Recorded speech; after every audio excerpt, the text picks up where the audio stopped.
ओम शांति। आज 7 अक्टूबर 2020 के मधुर महावाक्य है। आज की मुरली में बाबा हम बच्चों को आत्म का पाठ फिर से पक्का करा रहे हैं। बार बार बाबा कहे, बच्चे मैं आत्मा हूं ये घोटो, क्योंकि देह अभिमान में फंस पड़े हैं। तो देह अभिमान से निकल आत्म अभिमानी बनना बहुत आवश्यक है। देही अभिमानी बनना है। ये बार बार स्मृति में ले आओ, मैं आत्मा इन कर्मेंद्रिय द्वारा कर्म करा रही हूं। तो जैसे जैसे ये अभ्यास बढ़ाते जाएंगे तो देही अभिमानी आत्म अभिमानी बनते जाएंगे। सुनते हैं बाबा के मधुर महावाक्य। ओम शांति। मीठे बच्चे, आत्म अभिमानी होकर बैठो, अंदर घोटते रहो, मैं आत्मा हूं। देही अभिमानी बनो, सच्चा चार्ट रखो तो समझदार बनते जाएंगे, बहुत फायदा होगा। प्रश्न है, बेहद के नाटक को समझने वाले बच्चे किस एक लॉ अर्थात नियम को अच्छी रीति समझते हैं? उत्तर है, ये अविनाशी नाटक है। इसमें हर एक पाठधारी को पाठ बजाने अपने समय पर आना ही है। कोई कहे हम सदा शांति धाम में बैठ जाए, तो ये लॉ नहीं है। उसे तो पाठधारी नहीं कहेंगे। जो सदा ऊपर बैठे रहे तो नेचुरल है कि वो पाठधारी नहीं है। ये बेहद की बातें बेहद का बाप ही तुम्हें सुनाते हैं। ओम शांति। अच्छा, मीठे मीठे सिकिलते बच्चों प्रति माता पिता बाप दादा का याद प्यार और गुड मॉर्निंग। रूहानी बाप की रूहानी बच्चों को नमस्ते। हम सभी रूहानी बच्चों की रूहानी माता पिता बाप दादा को याद प्यार, गुड मॉर्निंग और नमस्ते नमस्ते। शुक्रिया बाबा, शुक्रिया। आज की मुरली से धारणा के लिए मुख्य सार है। पहली पॉइंट, यथार्थ रीति बाप को याद करने व आत्म अभिमानी बनने की मेहनत करनी है। सच्चाई से अपना चार्ट रखना है, इसमें ही बहुत बहुत फायदा है। दूसरी पॉइंट, सबसे बड़ा दुख देने वाला कांटा काम विकार है। इस पर योग बल से विजय प्राप्त कर पतित से पावन बनना है। बाकी किन्हीं भी बातों से तुम्हारा कनेक्शन नहीं है।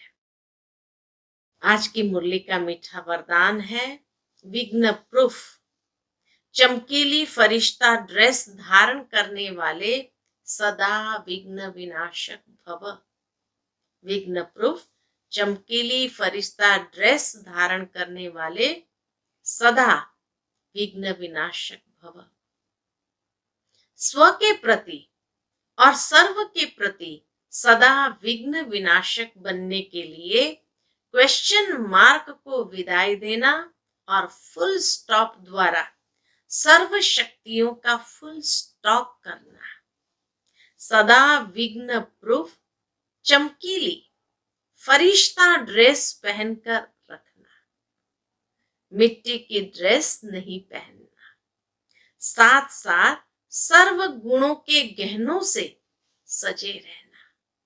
सदा अष्ट शस्त्रधारी संपन्न मूर्ति बनकर रहना।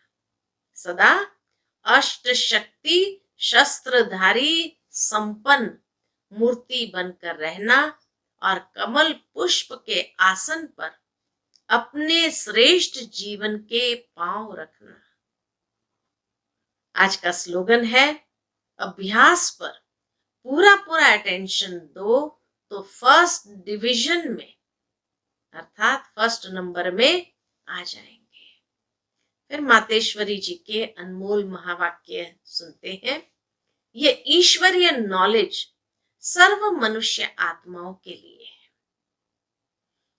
मातेश्वरी जी कहते हैं, पहले पहले तो अपने को एक मुख्य पॉइंट ख्याल में अवश्य रखनी है कि जब इस मनुष्य सृष्टि झाड़ का बीज रूप परमात्मा है, तो उस परमात्मा द्वारा जो नॉलेज प्राप्त हो रही है वो सब मनुष्य के लिए जरूरी है। सभी धर्म वालों को ये नॉलेज लेने का अधिकार है।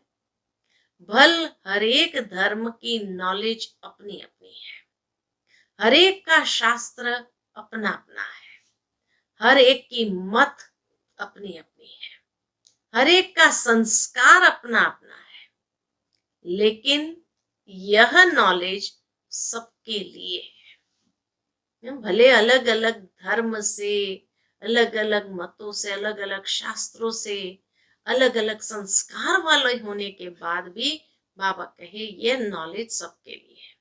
भले वो इस ज्ञान को न भी उठा सके, हमारे घराने में भी न आवे, परंतु सबका पिता होने कारण उनसे योग लगाने से फिर भी पवित्र अवश्य बनेंगे।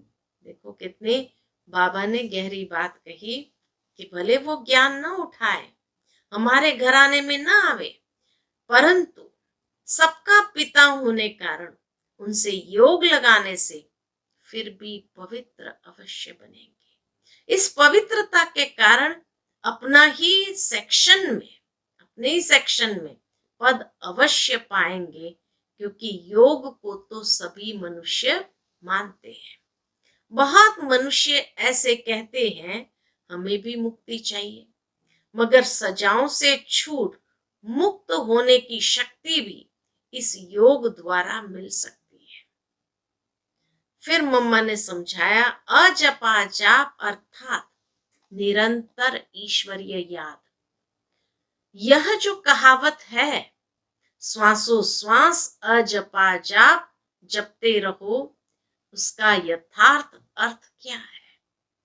जब हम कहते हैं अजपा जाप, तो इसका यथार्थ अर्थ है जाप के बिगर श्वासों श्वास अपना बुद्धि योग अपने परमपिता परमात्मा के साथ निरंतर लगाना, और यह ईश्वरीय याद श्वासों श्वास कायम चलती रहती है।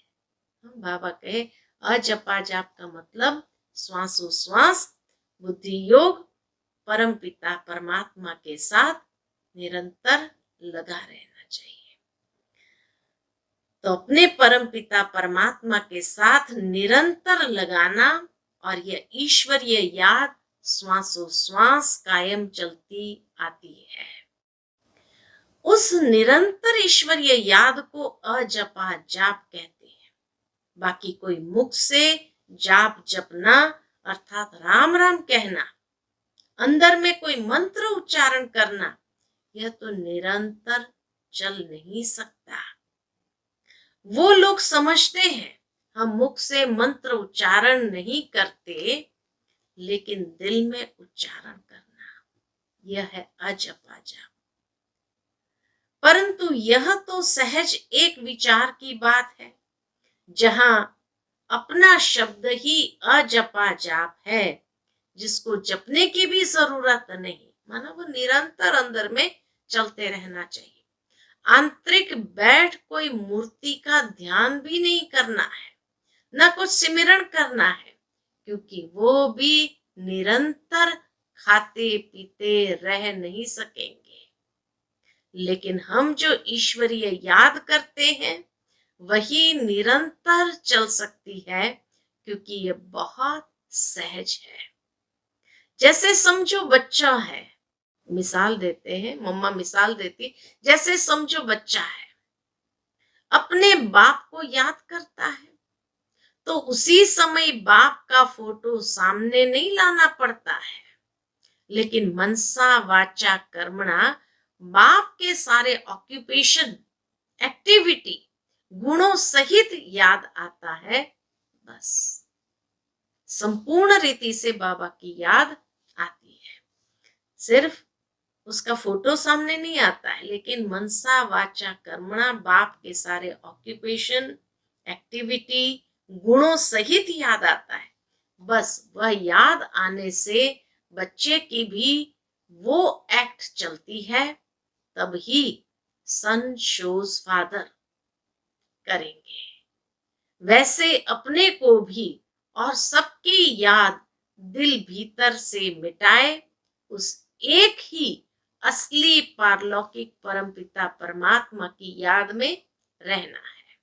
इसमें उठते बैठते खाते पीते निरंतर याद में चल सकते हैं। उस याद से ही कर्मातीत बनते हैं। तो इस नेचुरल याद को ही अजपा जाप कहते हैं। अच्छा, ओम शांति।